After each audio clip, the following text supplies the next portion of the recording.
Programando alegría, emoción. La emoción es esa energía codificada en la actividad de ciertos circuitos del cerebro que nos mantiene vivos. Sin la emoción, sin esa energía base, nos encontraríamos deprimidos, apagados. Alguien con una emoción apagada no podría ver y darse cuenta ni siquiera de un elefante que pasase junto a él. Y esa emoción puede apagarse con muchas y varias circunstancias en el niño o el adolescente, o en cualquier que vive en sociedad. Cuando tal apagón ocurre en el niño, sus consecuencias para la vida en el colegio, para aprender y memorizar, son obviamente muy negativas. La emoción, el origen de su propia palabra, indica movimiento, interacción con el mundo. Es esta una conducta que incluye todos los cambios que se producen en el cuerpo disparados por un amplio rango de estímulos que vienen de todo cuanto rodea al individuo, o que también pueden producirse desde la evocación de la memoria de tales estímulos, y que indicar recompensas, placer o castigo, dolor.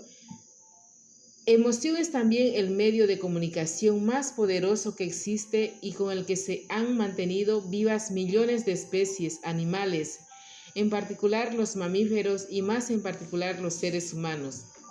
El cerebro límbico emocional y el tronco del encéfalo, y en ellas principalmente la corteza prefrontal, orbitaria, amígdala, hipocampo, hipotálamo y la sustancia reticular activadora ascendente, son las dos grandes áreas cerebrales que albergan principalmente los circuitos neuronales que codifican para la emoción.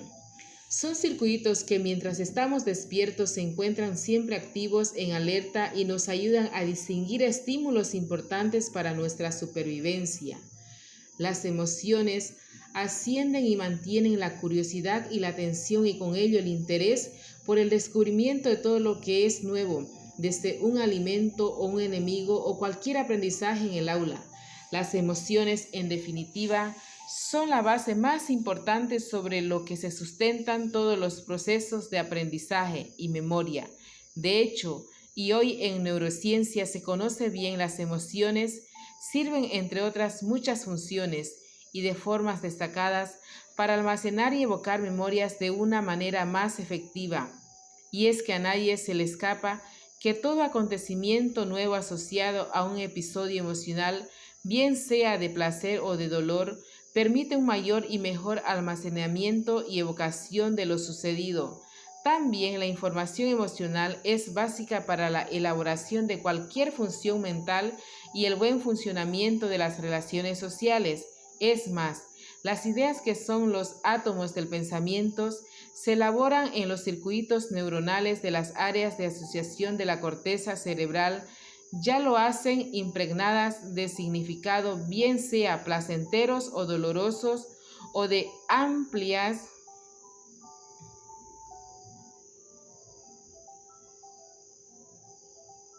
paleta de colores emocionales que constituyen el mundo humano. Por tanto, la emoción es también un ingrediente básico del proceso cognitivo, del razonamiento. Hoy comenzamos a saber que el binomio emoción-cognición, procesos mentales, es un binomio indisoluble, y ello se debe al diseño del cerebro y a cómo funciona.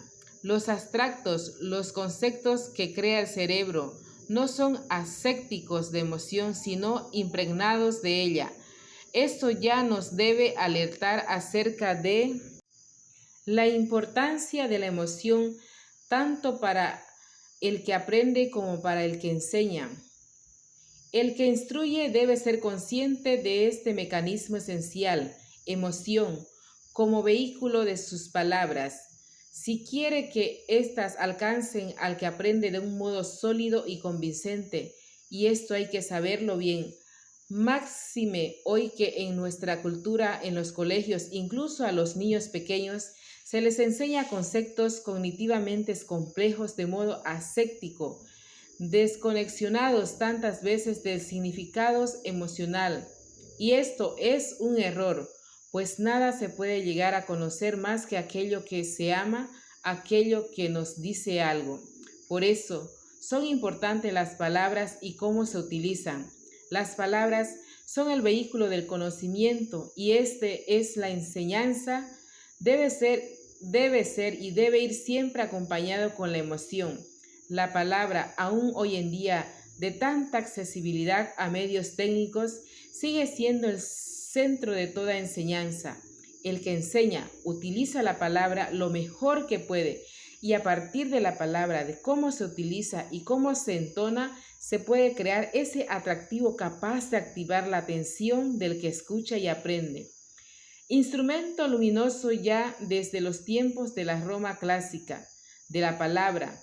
En la Roma de hace más de 2000 años, decía Marcelino Menéndez Pelayo, el arte de utilizar la palabra en público con corrección y belleza, sirviéndose de ella para simultáneamente agradar y persuadir, tuvo en Roma un uso temprano y prolongado.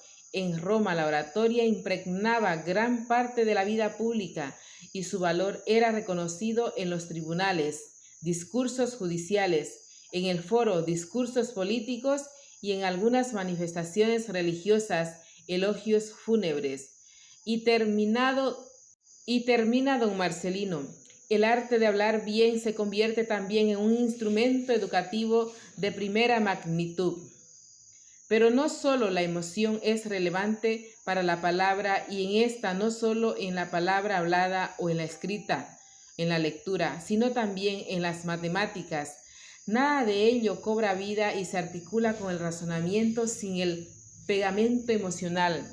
Y junto a esto, en la toma de decisiones, cualquier decisión se basa o tiene también un fuerte componente emocional. En el estudiante, adolescente o universitario en particular y en su oficio de aprender, las decisiones se toman cada día, cada hora, cada minuto, y desde elegir qué carrera estudiar en la universidad hasta ese cotidiano asistir o no a clase, un día estudiar por la tarde tras las clases de la mañana, con qué asignatura comenzar o dentro de la asignatura escogida, con qué tema hacerlo y dentro de ese tema, qué trozo según se sepa mejor o peor el tema, o presentarse o no al examen evitando o aceptando el castigo de un suspenso. Y así, un largo etcétera donde miles de pequeñas decisiones se basan en las emociones, es decir, en lo que más nos gusta versus lo que menos, en el placer versus displacer. A todo lo que antecede hay que poner un añadido importante. Refiere a ese componente de las emociones genuinamente humano, que son los sentimientos. Esto es a la reacción subjetiva de las emociones. Las emociones son mecanismos inconscientes. Los sentimientos son, por el contrario, la experiencia consciente de una determinada emoción. Y hasta donde alcanzamos a saber, solo el ser humano experimenta sentimientos. Los sentimientos son el proceso que nos lleva a conocer las emociones a través del miedo, placer o frustración y encontrar esos sentimientos de bienestar ante muchas y diferentes situaciones personales, en el trabajo bien hecho o las hechas por otros, el aplauso de un maestro a un buen estudiante, y a otros muchos sentimientos como aquellos que el aplauso refuerzan el esfuerzo del estudiante por conocer y mostrar esos nuevos conocimientos a los demás. Todo ello es de una poderosa influencia en el mundo, no solo del que aprende, sino también del que enseña. Hoy se habla mucho de un apagón emocional que ocurre en muchos niños en algunos momentos de su periodo escolar y que se ha relacionado con el hecho de vivir en una sociedad estresada, cuyas consecuencias alcanza a la intimidad de la familia y las relaciones familiares. El estrés genera un estado de acciones y reacciones personales de tensión constante. Cuando estos procesos se ponen en marcha de un modo lento, constante e insidioso, el niño le oprime una sensación de agobio mental e inconsciente repetido a lo largo de los días, los meses y quizás los años. Lo cierto es que una vez entronizado este estilo de vida, se instrumenta una respuesta orgánica patológica permanente. Y esto, producido por una mirada de factores, se vive en muchas familias y repercute en el niño, al que puede afectar en estructuras de su cerebro como el hipocampo y, por tanto, como señalábamos en capítulos anteriores, en su proceso de aprendizaje y memoria. Pero, además, algo tan importante como esto puede afectar a la emoción misma y a partir de ellas sobre los mecanismos codificados como la curiosidad y la atención. Por tanto, es con el apagón emocional cuando aparecen los problemas, muchos de ellos graves, en la conducta de los niños y que se expresan mayormente en el colegio y a la hora de aprender y memorizar. De ese entorno familiar puede nacer un niño con estrés, no expresado en ninguna anormalidad cognitiva especial o hiperactividad o síntoma de depresivos clásicos, sino simplemente con una cierta apatía manifestada con una atención baja, difuminada y dispersa, y nunca demasiado pronunciada, que repercuta en su rendimiento mental en el colegio. El estrés es ciertamente una actividad cerebral y conductual, fisiológica y consustancial a nuestros estilos de vida durante millones de años, pero los estilos de vida han cambiado en el hombre moderno y ello ha dado lugar a la patología del estrés y con ella, referido de nuevo a los niños, expresado en lo posible falta de un sueño profundo, suficiente y reparador, mecanismo cerebral esencial para producir y alcanzar la consolidación de todo lo aprendido de modo relevante durante el día. Y a síntomas con la irritación y la desatención que hemos mencionado, cuando este proceso se pone en marcha, altera la conducta del niño de un modo poco aparente. Hoy se conoce un tratamiento efectivo y poco costoso que mejora los síntomas producidos por este tipo de estrés. Me refiero a la práctica del ejercicio físico aeróbico. Los efectos del ejercicio físico aeróbico funcionan a cualquier edad, desde el niño y el adolescente al adulto y al anciano. Este tipo de ejercicio practicado con regularidad rebaja la respuesta estresante, ejercicio y modula y cambia la configuración del cerebro en aquellas áreas que tienen que ver con el aprendizaje y la memoria.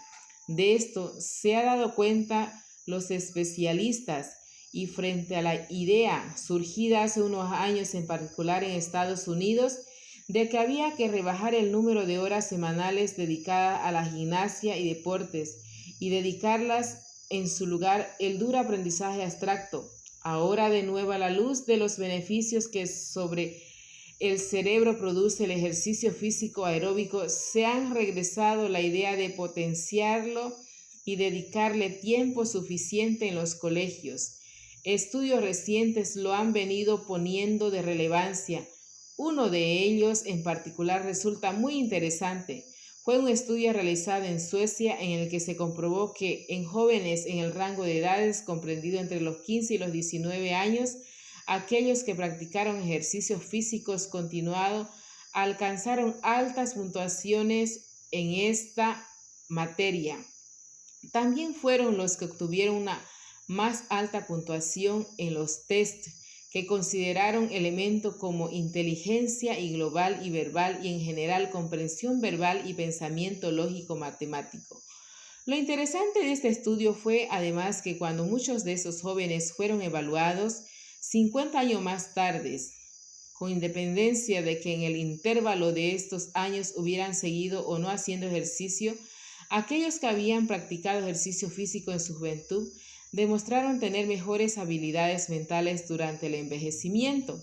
Esto tiene que ver con lo que se conoce como reserva cognitiva y es que hasta hace bien poco tiempo se pensaba que los efectos de la práctica del ejercicio físico sobre el cerebro no eran acumulativos, es decir, se creía que el ejercicio físico realizado a edades tempranas no influía en absoluto si luego no se seguía practicando. Durante el envejecimiento tardío, esto no parece ser el caso a juzgar por las investigaciones más actuales. En definitiva, todo aquello conducente a la adquisición de conocimiento como la curiosidad, la atención, la memoria o la toma de decisiones requiere de esa energía que hemos llamado emoción. Detectar fallos o un apagón emocional puede convertirse en una tarea central en el futuro neuroeducador.